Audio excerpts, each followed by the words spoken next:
Cette nuit, il y a eu des qualifiés, des avertissements et des équipes qui ont complètement coulé. Le Maroc est passé, mais pas sans inquiétude. Le Brésil a gagné 3-0, Neymar est revenu, mais est-ce qu'on doit vraiment s'enflammer?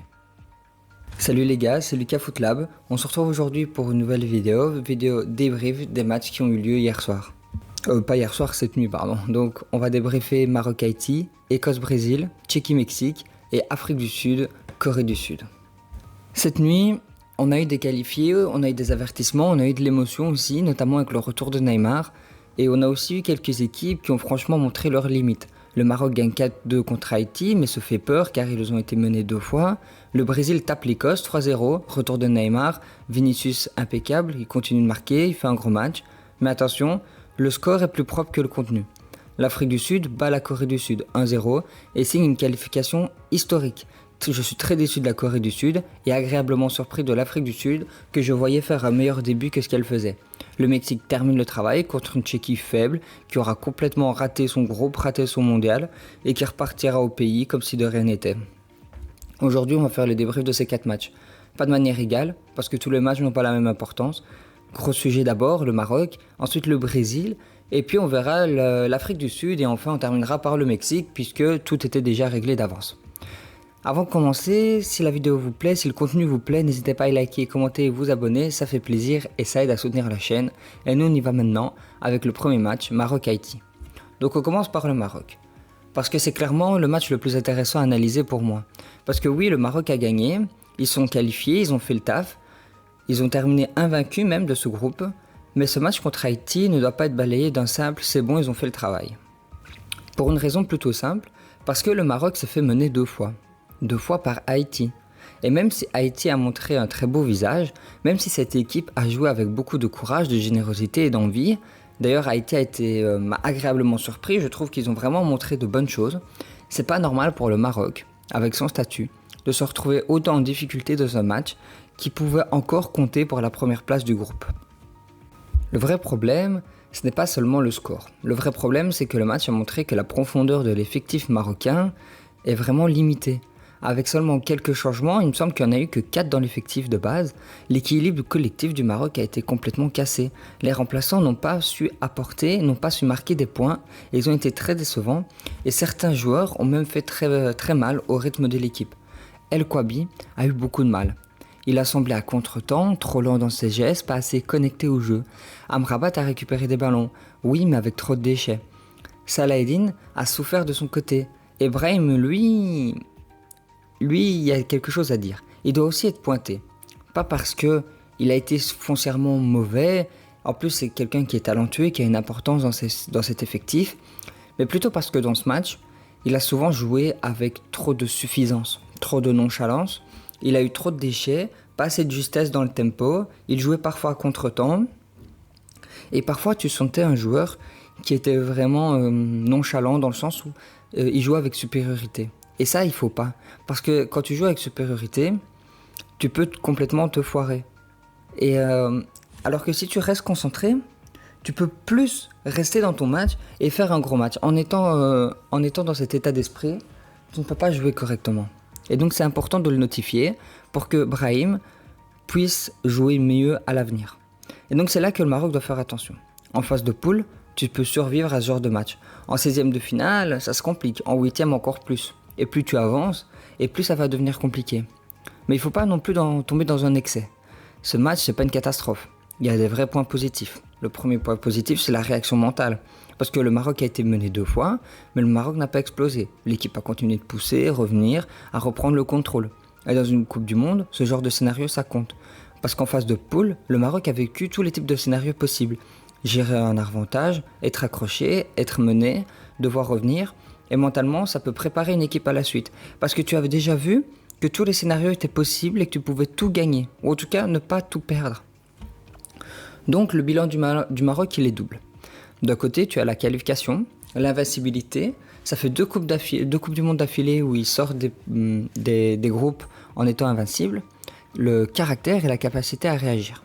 De l'autre, tu as l'inquiétude du banc. Parce que tu manques de profondeur d'effectif. Tu as un manque d'intensité, la finition qui est encore trop irrégulière, et certains joueurs qui doivent vite se remettre dans le bon sens. Mais retenons plutôt cette phrase. Le Maroc n'a pas raté sa phase de groupe, mais le Maroc a reçu un avertissement. Parce que si tu retrouves ton 11 fort, tes automatismes et ton intensité, le Maroc peut faire très mal et aller très loin. Mais si tu rentres dans les matchs à élimination directe, avec ce niveau de déchet et cette attitude un peu suffisante par moment, alors tu peux vite être puni et alors ton mondial se finira plus vite que prévu. Et pour moi, le Maroc a vraiment la capacité d'aller loin dans ce mondial. Ils ont une équipe formidable avec beaucoup de talent et je pense qu'ils peuvent faire très mal à beaucoup d'équipes. Donc, ce que je pense, en toute humblicité, oui je sais le mot n'existe pas, c'est que le Maroc, il peut aller loin et donc ils doivent se servir de ce match comme un avertissement pour se remettre dedans et se dire ok, dès les 16e, on va y aller autrement. Maintenant il reste une interrogation sur laquelle ils ne peuvent rien faire. La profondeur d'effectif, malheureusement, tu peux rien y faire. Si à l'instant T, dans un match important, tes remplaçants ne répondent pas présents, malheureusement, on ne pourra pas y faire grand-chose. Parce que c'est le problème des sélections. C'est pas un club, tu peux pas faire un ajustement au mercato hivernal pour essayer de renforcer un peu ta profondeur de banc. Ici, c'est pas possible. Et donc, on verra ce que ça donnera pour la suite de la compétition. Et maintenant, on va passer au Brésil. Parce que là aussi, le score est confortable. 3-0 contre l'Écosse. Mais est-ce qu'on a vraiment vu un Brésil qui était injouable ? Pas sûr. Le Brésil termine premier du groupe. Il gagne 3-0, Vinicius marque encore. D'ailleurs, avant la Coupe du Monde, j'avais peur de Vinicius en équipe nationale. Pourquoi ? Parce que Vinicius en sélection, je ne l'ai jamais trouvé très bon, en fait. Et là, en tout cas pour le moment, sur ce début de Coupe du Monde, je suis très rassuré par l'apport de Vinicius. Je pense qu'il est en train de montrer qu'il pouvait exister dans cette sélection et qu'il pouvait dire « Ok, Neymar est trop vieux, ok, les autres ne répondent pas, mais moi je répondrai présent. » Et j'ai hâte de voir s'il va continuer de le faire jusque dans les phases les plus importantes de la Coupe du Monde. Donc Vinicius marque encore, il y a Cunha qui confirme également, on a le retour de Neymar, et sur le papier tout est parfait. Mais dans le contenu, soyons un peu plus froids. Parce que le Brésil donne une impression assez étrange. C'est une équipe qui score, c'est une équipe qui a des individualités énormes, c'est une équipe qui peut tuer le match en quelques accélérations, mais collectivement, c'est encore loin d'être une machine qui peut étouffer pendant 90 minutes. Et c'est exactement ça l'angle intéressant. Le Brésil gagne largement, mais il ne donne pas encore cette impression d'une domination totale. D'ailleurs, je me demande si une autre grosse nation sortait le même match, est-ce qu'on serait aussi indulgent ? Ben je pense pas. Je pense que si la France faisait le même match, les critiques seraient beaucoup plus sévères. Vinicius par contre, on va parler de lui, il est lancé. Il marque, il pèse, il devient l'un des grands visages offensifs de cette Coupe du Monde.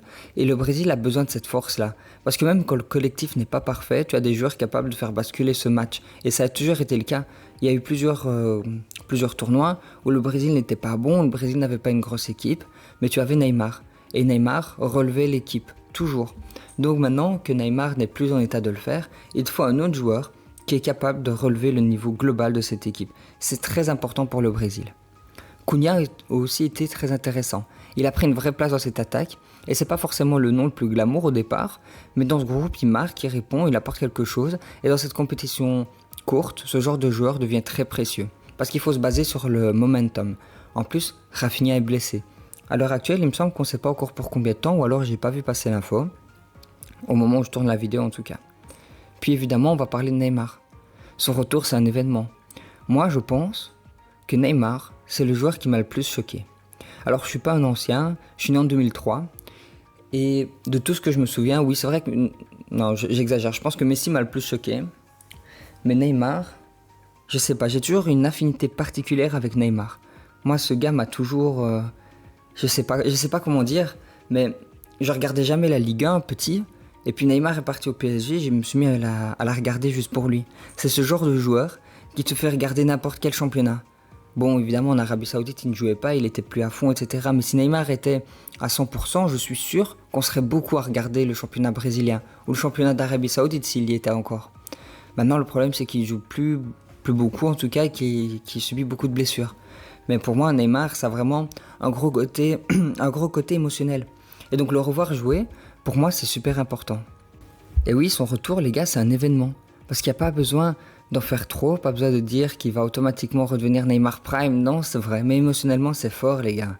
Parce que ça faisait longtemps qu'on l'avait pas vu avec le Brésil, et le revoir dans ce contexte, après tout ce qu'il a vécu dans sa carrière, toutes les blessures, notamment si vous vous souvenez en 2014, il a failli être paralysé à vie, moi je trouve que c'est émotionnellement très fort, Et franchement, je suis très heureux de le revoir. Mais maintenant, la vraie question, la plus importante pour le football, au-delà de mes émotions personnelles, ça va être, est-ce que Neymar doit redevenir le centre du Brésil? Et là, il va falloir être intelligent. Parce que le danger, ce serait de retomber dans l'ancien réflexe, tout faire passer par Neymar. Mais ça va ralentir le jeu, chercher un symbole avant l'efficacité. Et le Brésil, dans cette Coupe du Monde, il doit être dangereux. Et donc, il ne peut plus se permettre ce genre de choses. Il faut laisser Vinicius attaquer les espaces, tu dois laisser Cunha peser, mais tu dois aussi utiliser Neymar comme un créateur de déséquilibre et pas comme une obligation tactique. Tu dois l'utiliser intelligemment et je pense que lui, il va accepter ce rôle. Notamment, je ne le vois pas être titulaire. Mais je le vois entrer 20-30 minutes et pouvoir être ce joueur de déséquilibre et ce joueur qui peut t'apporter quelque chose. Par une passe, par une vision, par peut-être un dribble s'il passe encore. Et donc, tu peux l'utiliser intelligemment. Et bon voilà, le grand moment de cette nuit, il est peut-être même pas venu avec le Brésil ou le Maroc, mais c'est peut-être venu avec l'Afrique du Sud. Parce que l'Afrique du Sud qui gagne 1-0 contre la Corée, c'est historique. Là, on parle pas d'un résultat, on parle d'une qualification historique. Les Bafana se qualifient pour la suite de la compétition. Des images fortes, un staff en larmes, un sélectionneur à genoux et une équipe qui a complètement changé son tournoi. Parce que l'Afrique du Sud avait très mal commencé. Après le premier match, on pouvait se dire « cette équipe est trop limitée, trop fragile, trop loin du niveau ». Mais sur les 2 matchs suivants, elle a montré autre chose. Plus de cohérence, plus de solidité, plus de personnalité. Et contre la Corée du Sud, la victoire est méritée. La Corée a eu le ballon, mais une possession stérile. Beaucoup de contrôle apparent, mais en fait peu de danger réel créé. Et ça, pour une Coupe du Monde, c'est piégeux.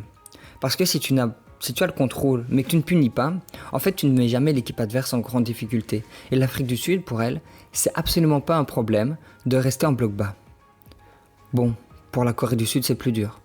Cette équipe avait montré des choses intéressantes plus tôt dans la compétition, mais là, elle tombe au mauvais moment. Et même si tout n'est peut-être pas fini, selon le classement des meilleurs troisièmes, le signal est mauvais. Quand tu as besoin d'un résultat et que tu produis aussi peu offensivement, tu peux pas te plaindre en fait.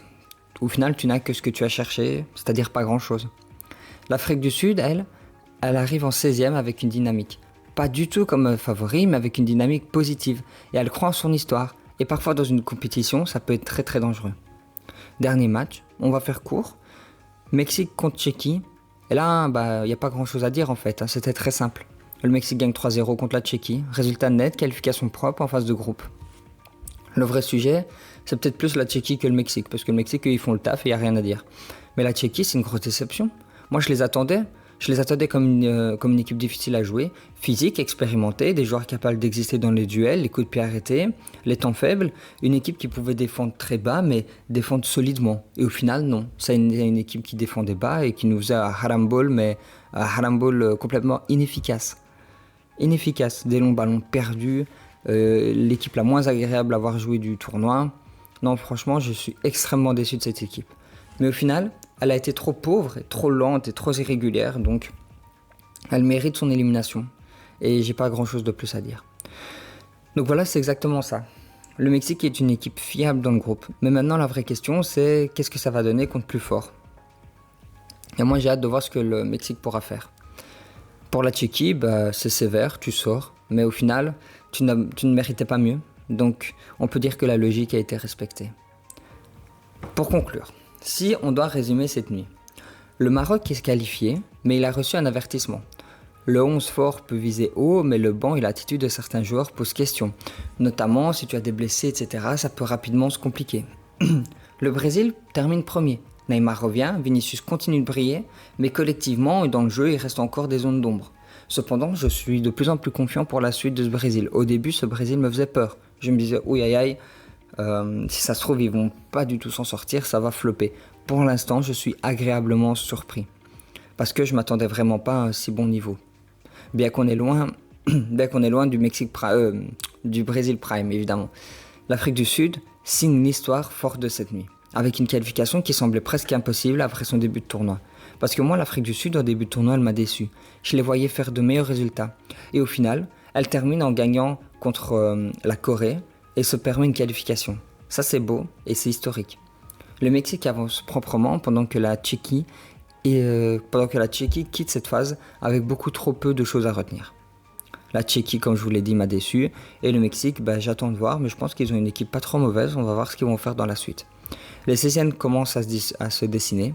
Et c'est maintenant que la vraie compétition va commencer. Parce qu'à partir de maintenant, tu ne peux plus seulement faire le travail. Tu vas devoir être prêt. Et cette nuit, plusieurs équipes ont gagné, mais toutes n'ont pas rassuré. Voilà les gars, on arrive à la fin de la vidéo. Si ça vous a plu, n'hésitez pas à liker, commenter, vous abonner.